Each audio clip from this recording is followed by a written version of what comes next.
And we're back with another episode of Justin and Donald Save America. I am Donald, that is Justin, and we're going to be talking about the World Economic Forum's new plan that seems to be a land grab. We're going to talk about it on this episode, but before we get into anything, I do have to ask all of those that are tuning into this segment to help us out a bit. You don't need to give us any money or anything, but you can help us out by doing a couple of things. Hitting the subscribe button if you haven't already, sharing this content, hitting the like button, or just leaving a comment under the video are all things that you can do that only takes you a second, but helps break through those big tech algorithms that prevent content like this from reaching more people. Justin, how are you doing, sir? I'm doing well. I'm doing well. Just got out of an interview with Ali Stuckey and over at the Blaze TV, and we're going to be releasing that video today. It'll be on her channel.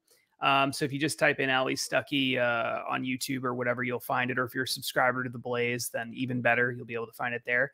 And we talk about all things Davos, everything that's been going on with Davos, some really cool stuff, including some information that we're going to talk about on this show today. So it's crazy because Davos has gotten so much attention this year, and rightfully so, because there's been some like just crazy clips and stuff floating around, some of which we might get to in another video. But this story that we're going to talk about today is one of the most important stories relating to Davos. I think it might be the most important that came out of Davos this year. One of this or another story. But it just isn't getting that much attention. But I think by the end of this video, viewers are going to be convinced this is a huge story. Yeah, Davos is happening. Is it over yet? It was going on for like a week. Okay, yeah, it was only. I was surprised. I think it was only 4 or 5 days. Okay, so, yeah, because it started last week, and I thought it carried into this week a little bit. But we covered a bit of it on the Stopping Socialism TV's In the Tank podcast. So if you haven't checked out that episode, make sure to go back. We covered a whole bunch of different stuff on that episode. But this was actually one of the things that was cut because of time. You brought this up as a topic that you wanted to talk about on the podcast, and we ran long, which we tend to do on that podcast. So I said, you know what, we should make a standalone video talking about this. So the article that I have up here from the World Economic Forum's website, it was actually sent to us via press release. This is a press release, actually. This is just a press release posted to their website. Sure, but I saw it because I am on their mailing list, so I get all their stupid press releases. But new initiative to help unlock $3 trillion needed per year for climate and nature.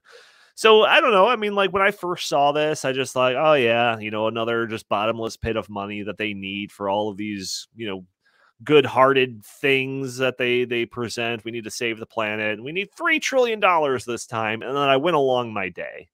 But you and somebody else here, I forget who it is, we're looking into this. Yeah, probably Chris. We're looking into this a little bit more, and you're like, yeah, I think there's actually some interesting tidbits here.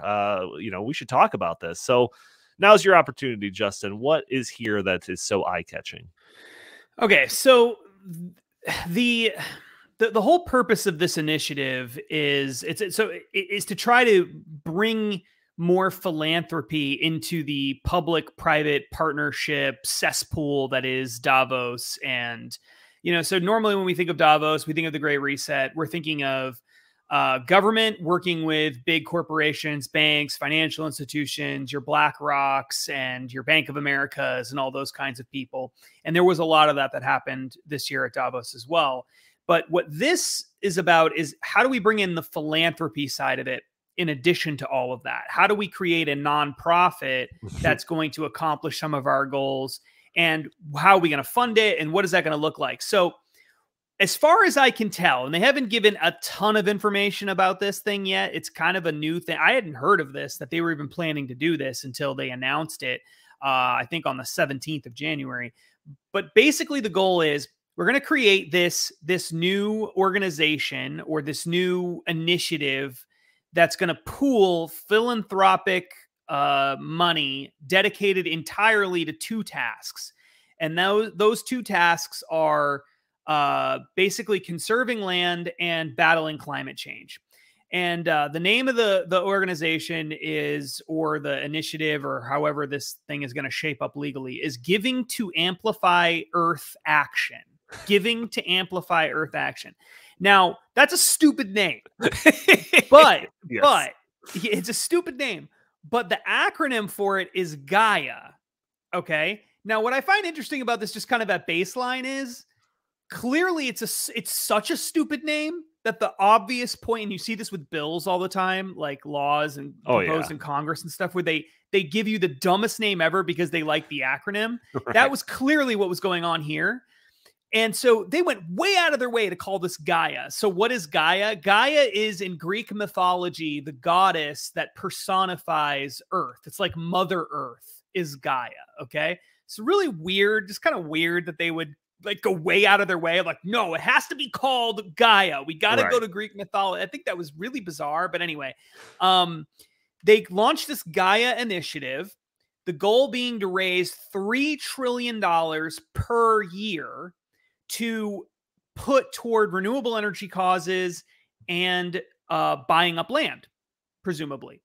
It says very clearly that the goals of the initiative, I think it's right there near where you have your cursor there. It says, with the energy and cost of living crises, the ambition of steering the planet towards a 1.5 degrees Celsius warming pathway hangs in the balance. Meanwhile, the recent agreement at the UN Biodiversity Conference, COP15 in Montreal, to conserve 30% of all Earth and sea looks bold but fragile in the face of a rising biodiversity crisis. Current funding is slow and inadequate, and a new approach is needed to get capital flowing.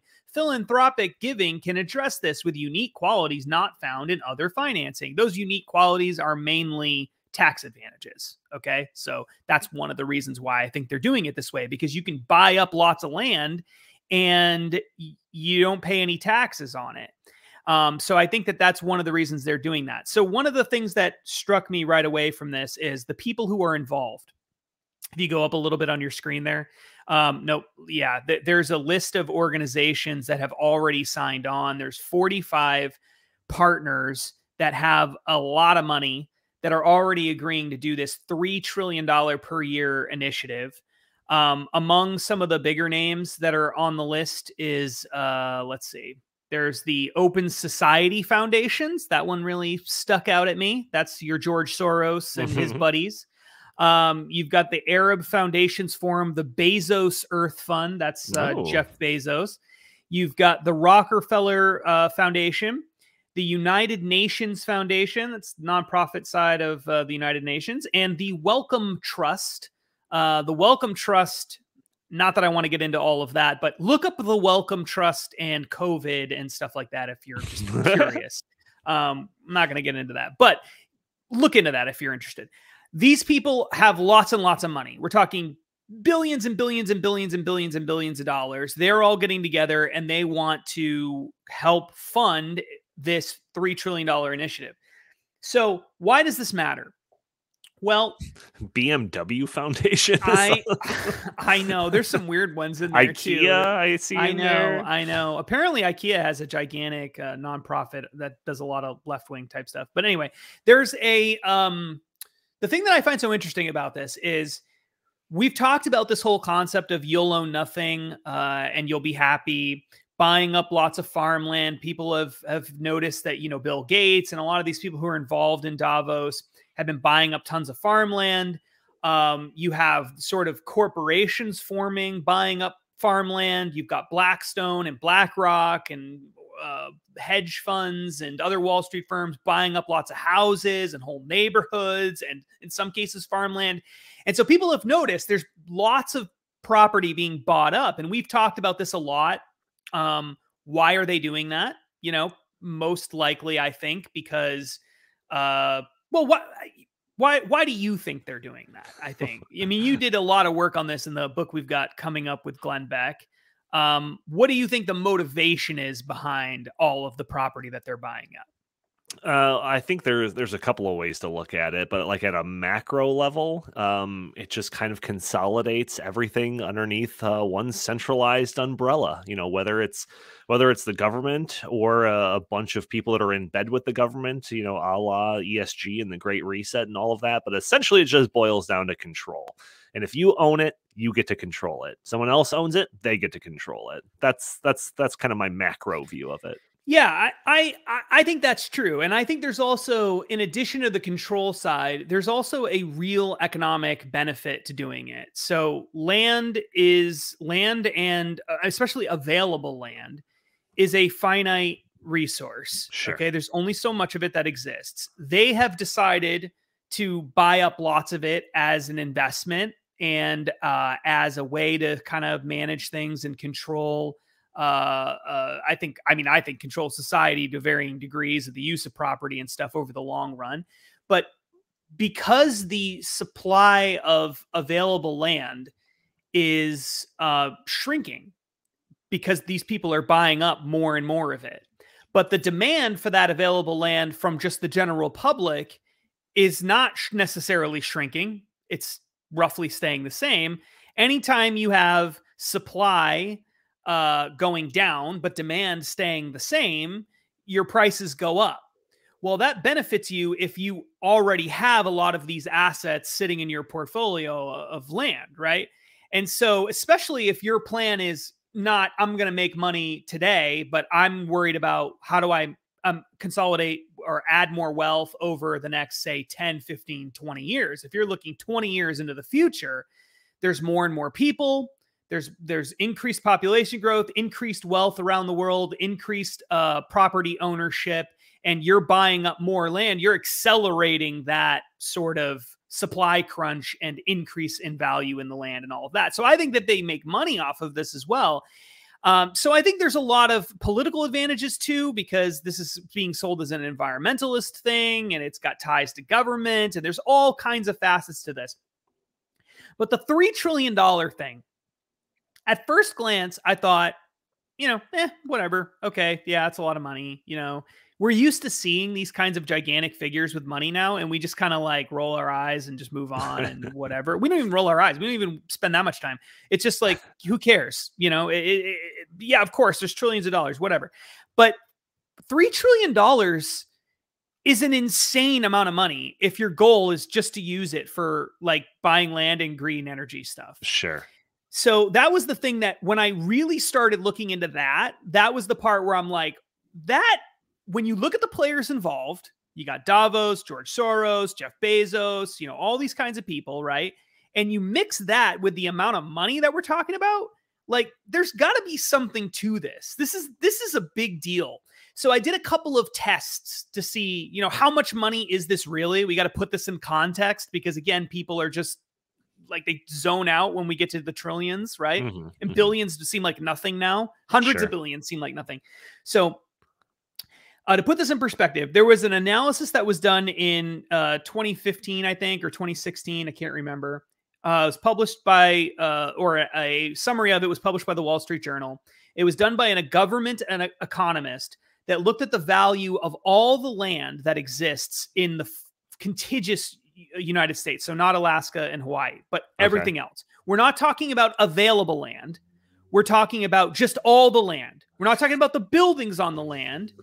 So just the land itself. But if theoretically we sold the entire United States, all the land in the lower 48 states, including the national parks, including everything, the land that you're on right now, the land that I'm on right now, just the land itself. Now, again, not the buildings. How much do you think all of that together is worth? Just the land. A board seat for your son at a high level energy company. That's a trip to Bohemian Grove and first in line to burn the owl effigy. Is that what it is? If you don't know what that is, look it up. It's pretty incredible. But anyway, go ahead.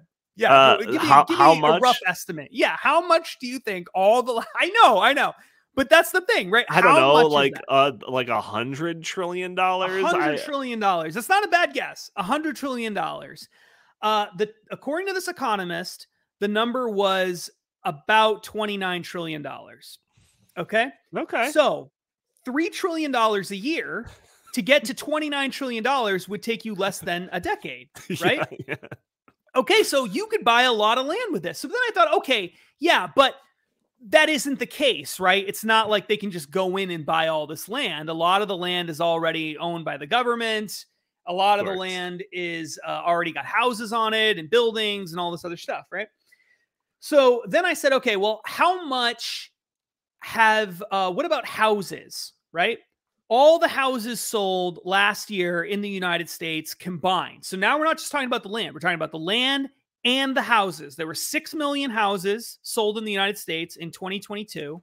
All right. How much do you think all the houses, so we're talking about the buildings as well, all the houses plus the land that they're on, all combined, 6 million, how much roughly do you think when we're talking about mansions, we're talking about small houses everywhere in the United States, including in Alaska and Hawaii and all of that, combined, roughly ballpark, how much do you think that was worth? I'm going to go with $15 trillion. $15 trillion. That's a pretty good guess. It's horribly wrong, but it's not a bad guess. It's $3.2 trillion. Wow. I haven't did math. I even did math for that one. So think about that, though. $3 trillion is the goal for them to raise every year for this nonprofit. With $3 trillion, you could buy almost every single house that was for sale in the United States last year, or that sold in the United States last year. So they could have bought, with this one initiative, if they had the $3 trillion, which they claim they're going to get every year, they could have bought every house in the United States that was sold last year. Right. Almost everyone. And probably... And I'm not suggesting this is their goal or anything, but then they could like retrofit them to make sure that they're green compliant and make sure to take out those pesky, gas stoves or anything like that. Right. And then, you know what? We got to turn a profit for all of, or not turn a profit, but we need to have some income coming in for this so we can keep generating all this. So maybe we should just rent all of these new greenhouses to everybody. Right. And so it's an absurd amount of power this $3 trillion could give them. Amount of power. And the crazy thing is, if you just look at the land, which we don't have statistics for because they don't really keep statistics for this necessarily. But if you just look at all the land for sale, surely you could buy all the available land for sale. If you could buy all the houses, plus the land, you must be able to buy all the land or come close to it or something. Right. How much farmland could you buy with this? Exactly. Yeah, run the numbers on that one, Justin. I mean, how much money did... That's what I'm saying. I think Bill Gates, over the past however many years he was grabbing headlines for this, he took 250,000 acres or something like that of farmland. I think that was the headlined amount. So I bet that would not even come close to being $3 trillion. I don't even think it would be close. According to an article that was published in The Guardian 2021, well, actually, this is a combination of two articles, but one article said that Bill Gates owns 268,000 acres of farmland in 19 states. Okay, 268,000 acres of farmland. Another article that was in 2022. In 2021, there was an article that said that he owned 242,000. So he added some farmland over that period of time. Now, in 2021, the 242,000 acres of farmland, the value of all that farmland, based on what he paid, was a total of $690 million with an M, $690 million.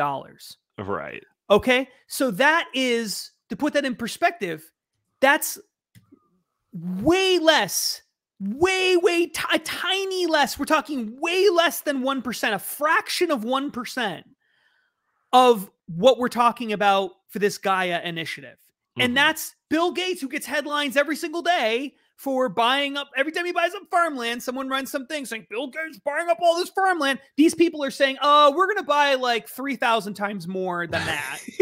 And nobody, that seems about right to us. And nobody's even paying attention to it. So think about that. Like, that's an incredible amount of money.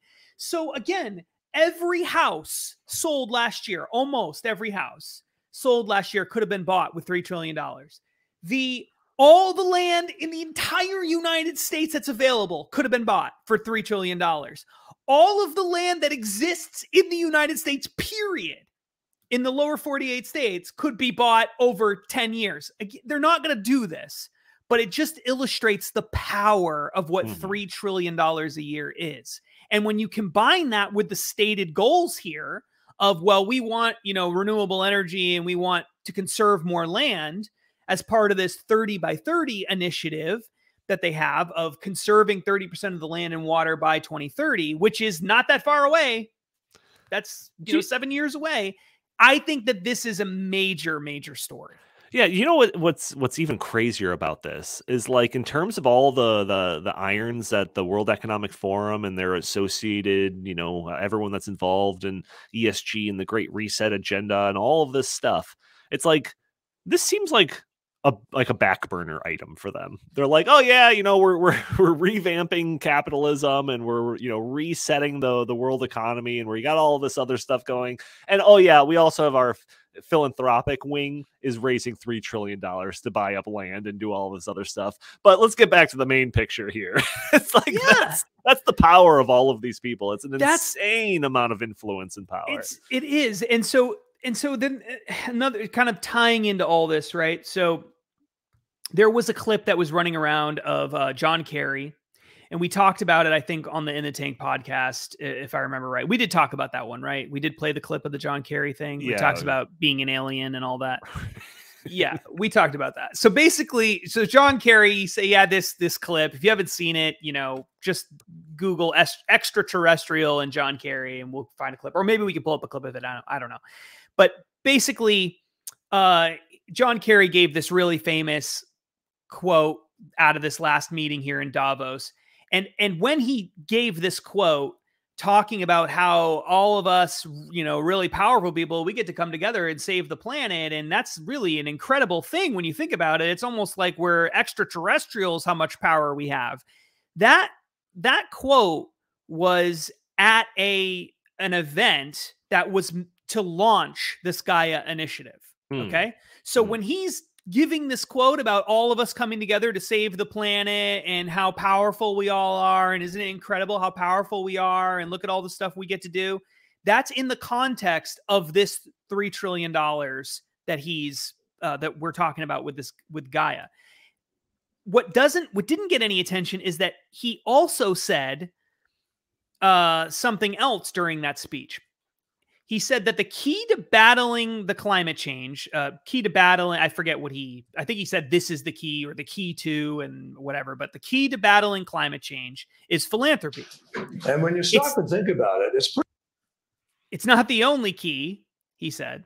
And maybe, can we pull that up actually? Is it later in that? Can you hear this? Yeah, I can hear it. That we, select group of human beings. Yeah, this is the quote. Because of whatever touched us at some point in our lives, are able to sit in a room and come together and actually talk about saving the planet. I mean, it's so almost extraterrestrial to think about, quote, saving the planet. If you said that to most people, practically, they think you're just a crazy tree-hugging lefty liberal, do-gooder, whatever. And there's no relationship. But really, that's where we are. Yeah, that's the only clip. So that's the clip. But the thing that did not get that he didn't, just after this, I think he says the key to battling climate change is philanthropy. It's not the only key. We need governments to put public money into it. But the secret to this partnership, meaning public-private partnerships, Great Reset, corporations, private industry, all the, big banks and financial institutions, Wall Street firms working hand in hand with government. But the secret to this partnership is Gaia. Okay, so this is John Kerry himself saying, hey, this is a big deal. We're like extraterrestrials over here. Look at what we're doing. We're doing incredible things. This is a big deal. And again, even the people who focused on the clip and said, this is a crazy clip, can you believe this, didn't bother to play the part where he said, this is a really big deal. This is why we're all here. This is what I mean when I say we're like extraterrestrials. It's Gaia. So I really do think this is like a major thing, and people are just glossing over it because the clip of John Kerry is so, he just comes off like such a jerk. You can't help but focus on that. But the initiative itself is super, super important. So that was the purpose of this video. Maybe in the show notes, we can include a link to whatever information we have on Gaia, but there really is still a lot that we don't know. As we learn more about it, we will let you guys know about it in the future. But for right now, I think just the details we have already, just the key players involved, what their motivation is, how much money we're talking about, what the money means in context. This is a massive deal. Right, right. Yeah, no doubt. And, we seem to be one of the most major people that are constantly keeping an eye on the World Economic Forum and these Davos types. So stay tuned to our channel for more information on these, these people are just so extraterrestrial in their aims for saving humanity. If you want more information on them, you got to stay tuned to Stopping Socialism TV. Tune into every episode of Justin and Donald Save America, and also weekly the In the Tank podcast, which airs live on Thursdays at noon Central Time. Justin, any other last words of wisdom you want to get off your chest before we wrap it up today? Yeah, I think it's a little weird, just going back to the extraterrestrial thing. Like, they do realize that in most situations, like, the extraterrestrials are the bad guys, right?